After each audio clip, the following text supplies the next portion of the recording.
Two men enter the final round with a share of the lead, but could either of them hold off a pack of chasers that included a pair of major champions? We have your full highlights ahead. And the co-leaders trend continues in Vegas, where J.J. Spawn and Bo Hosser battled the Saturday wins to secure a share of the lead heading into today's final round. Charlie Reimer will tell you the keys to performing under challenging conditions. It was kind of one of those days where you don't get wrapped up in the score because it's playing so difficult. Yep, there it goes.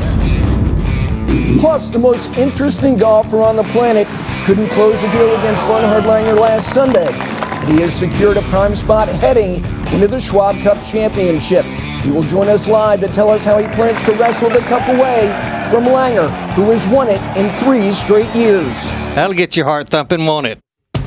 All that and more on Morning Drive today, November 5th, 2017.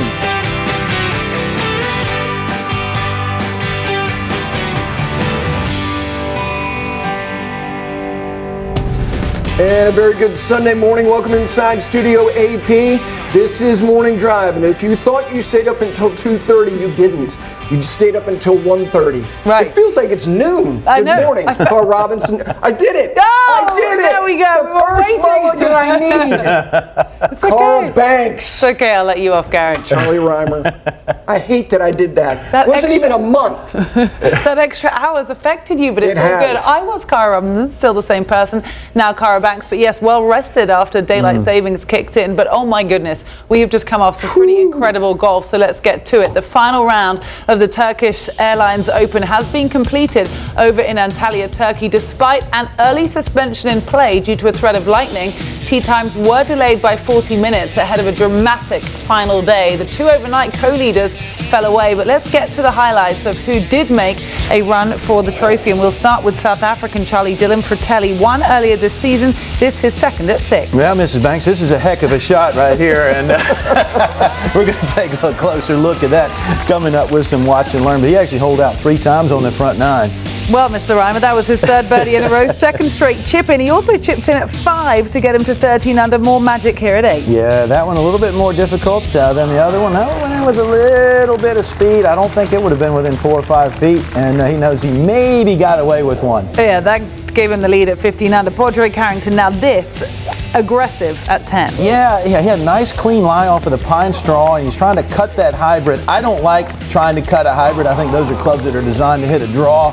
But boy, where he was standing, that had to look like it was going right at the flagstick. And when you hit one in the water, you take the penalty, you drop. This is how you recover right here. I mean, this is so cool right there. Ends up saving his par. That's a par that feels like an eagle. I was screaming at the television at this Yes, stage. she was. Unbelievable. Let's move ahead to last week's winner. Justin Rose was there or thereabouts all week. This his third at 12. Yeah, Justin's not used to chipping a whole lot because he hits more greens than anybody in the world, it seems like. But that's a nice play there, sort of bumping it into that bank. He'd roll that one in for birdie to tie the lead at 15 under. Now, Nicholas Colsaerts, he did have a big lead earlier in the week, blew that yesterday. Now putting for birdie at 16. Yeah, this is one's got a little left to right early, a little right to left late, and he figured everything just right. That gets him back to the top of the leaderboard, and he joins the tie at 16 under. Back to Harrington, 2 shots back now at the par 5 15th, but an eagle opportunity. I'm just fascinated watching him play golf. I mean, it looks like all the shots he hits are basically a practice drill. You can see with the putter sort of rebounding off the ball there. You just can't take your eyes off of Harrington. So he too at 16 under. Now Rose also tied for the lead, putting for birdie at 16. He makes it to take the lead at 17 under. You see what we mean? This was a heck of a showdown. Colsaerts now his second at 17. Well, he's going to take dead aim here, playing from the center of the fairway, and I just love watching that pro tracer, seeing that ball go right at the flagstick. Think what that would look like if you were standing right in behind it. I mean, how cool was that golf shot? Impressive. He would go on, roll that in for birdie to tie Rose for the lead at 17 under. They are playing in the same group and would move up 18 together. Meanwhile, ahead of them, Fratelli, a birdie chance at his closing hole. Yeah, just outside the right edge.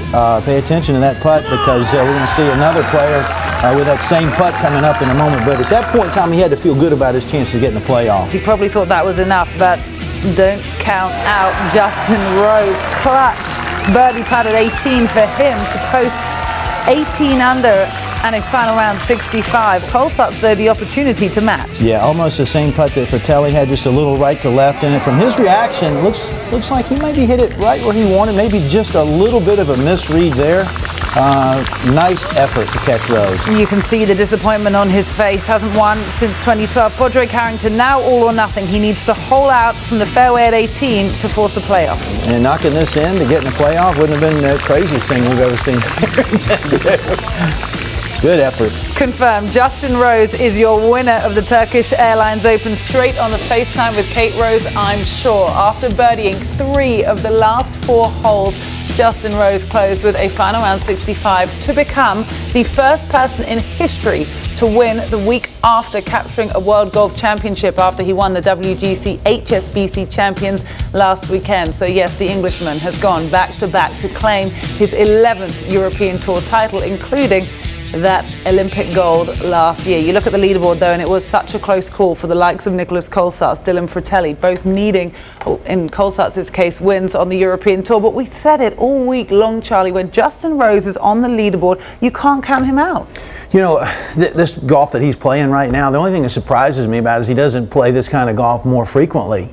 He's just such a phenomenal ball striker. His game travels so well because if you just look at that ball strike, I mean, he puts the ball in play, hits it plenty far, he's dead on with his irons, and to hit a 5-iron into the 18th hole when you needed it, right up underneath the hole, and then step up there and make the clutch putt. I mean, there's not a whole lot of people in the game that are going to do that when they need it. You know, Justin was looking for a nice big finish to the year, a year that probably at some levels feels a little disappointing in that he let Sergio get him at Augusta, but being able to finish strong in a big way has got to be meaningful for Justin, not only to finish this year, but looking forward to next year as well. You know, it's interesting. He was 8 back entering the final round last week, came back and won, and it wasn't just anybody he was 8 back of, it was Dustin Johnson. He was 9 back after 36 holes in this event and put together just a stellar weekend. And I think, Charlie, maybe one of the reasons why it's not every single week, I think his putter gets a little bulky at times. But other than that, and when you consider circumstance, where he's won, who he's beaten, the 2 shots he struck at Marion in 2013 to win the U.S. Open, those 2 shots today, Nicholas Colsaerts put so much heat on him with his second into 18, and he just answered. The guy is a stone-cold killer. I think he's underappreciated. I really do. And also nothing to lose, perhaps, today. There was a huge weight, I believe, lifted off his shoulders last week to get that first win since the Olympic gold and since losing that playoff at the Masters. Right. Really, there was not that much for them to lose today. They were coming from behind. Nicholas Colsaerts wanted it, needed it probably a little bit more than Justin Rose needs it right now. And it's the experience, I think, Charlie, that you see paying off right there. And this is also what I love about the European Tour. It reaches its climax at this stage of the year when these kind of players, world beaters, can go over and play on that tour as well. Yeah, it's certainly a great opportunity for a Justin Rose to, as I mentioned a moment ago, finish off the year in style. But I'm going to come off of something you said about Justin Rose being a little underappreciated. I think most people on the street, if you said name the 5 best golfers on the planet, right, most of the time you might not get to Justin Rose. But in the locker room? In the locker room, I think you're going to get to Justin Rose. And, you know, if he keeps playing the kind of golf he's playing right now, I think the population as a whole, the folks that follow golf, are going to get to him pretty quick in that top 5 in the world. And some of it has to do with the fact that he's not flamboyant. You know, he's solid in his character, but he sort of lets his golf game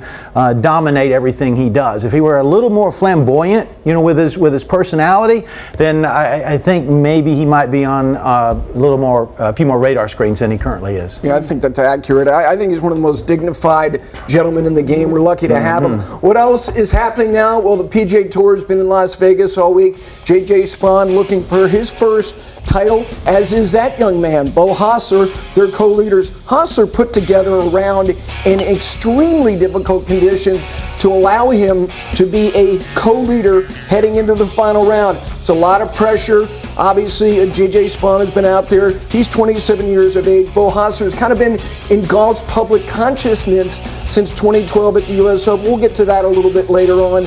But if the conditions are as difficult as they have been, and you look at these last 3 holes and what it produced, I mean, that's a lot, Charlie, of squares by the players who are playing the best this week. Yeah, it's tough conditions, and I've been out here at TPC Summerlin playing when the weather is like this, and you really face a lot of really tough things. I mean, this is J.J. Spawn playing his 3rd to 16. You can see the debris coming up in his eye there. He normally hits a pitching wedge maybe 140-ish yards. That was 105, and he had to keep it low just to get it there. I mean, that is a tough shot. That's a quality golf shot right there. And then I want to look at 17 to par 3. And 16, 17, 18 are going to play a big role in who wins this golf tournament. This is Aaron Baddeley. He's just trying to put the ball in the middle of the green. This wind is sort of helping, maybe a little bit from the right, and you can see it just comes in a little bit hot. Not a bad shot at all considering the conditions. Goes down, and he goes right up into that rough. You know what I mean? Right in the edge on that transition. Then you watch Kelly Crafts end up on the same hole, and the wind does the opposite, sort of knocks it down a little bit. And this one's actually going to find the hazard. So both of these shots, Gary, I'm telling you, were very solid. You just have to deal with the fact that you've got to put the ball up in the air sometimes, and it's going to get blown around, and you can't control it. You look at Patrick Cantley. He drove it right on 18. He would ultimately end up making double bogey here, but he's so far back, he's got no chance at really playing to this flagstick. He's got to get really conservative with his strategy. He put the ball up in the area of the green. He made some mistakes after that. He had no chance of playing to the hole. And on days like this, if you're going to be at the top of the leaderboard or weeks like this, you got to rely on that short game. Yes. Yeah, I mean, there's no way that you're going to go out and hit 15, 16 greens on a day like this. You are going to have to get the ball up and down. You're going to have to maintain your nerve because some holes you're just not going to be able to get the ball in the green in regulation, and you're just absolutely going to have to rely on that short game. That's why we practice so much. Yeah, well, let's apply it to the everyday golfer. And you've got a checklist. Yeah, so, let's say you go out to Palm Springs, you go out to Phoenix area, you go to Las Vegas, you're going to play a desert golf course, you got some buddies, you've invested some time, energy, and resources, you get a day like this, you still want to play golf, you want to play your best. I'm going to tell you, here's some things you need to look at. First and foremost, I grew up in the Carolinas. We didn't wear sunglasses. We had humidity. I don't even think they had sunglasses back then.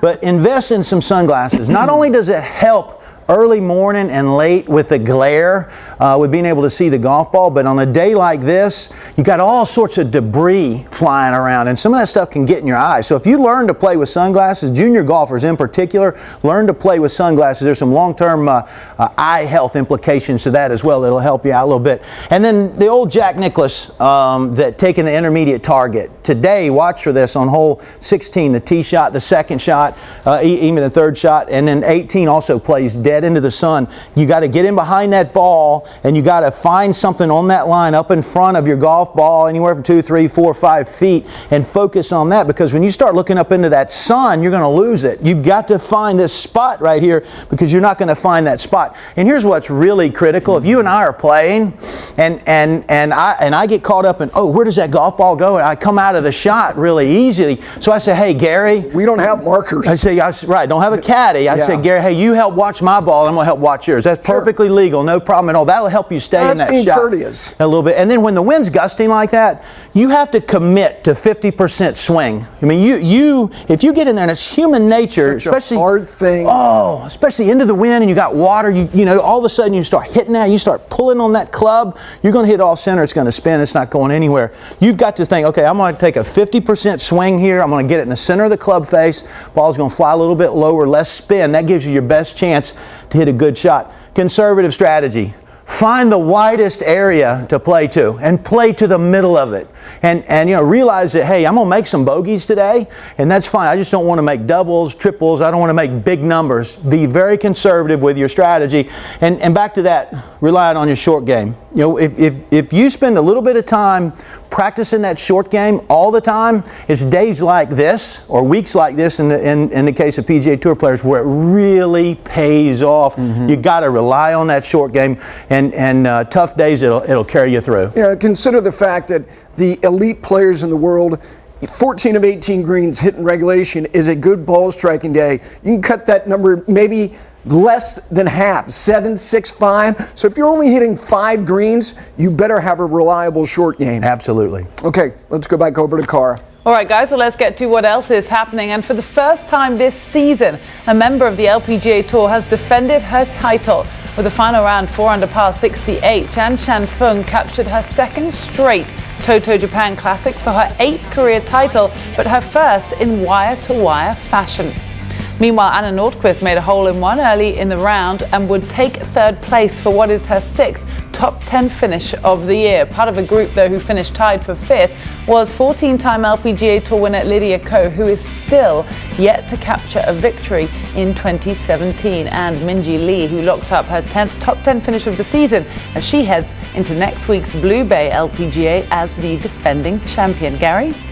Well, you know, we were so excited with the success of the return of golf to the Olympics in Rio in 2016. Well, the President of the United States, who's on a lengthy trip to Asia, decided he would play the 2020 golf course that will be host to the men's and women's Olympic competitions. He played alongside Hideki Matsuyama and the Prime Minister of Japan. As we send it over and say good morning to Bailey Mosier.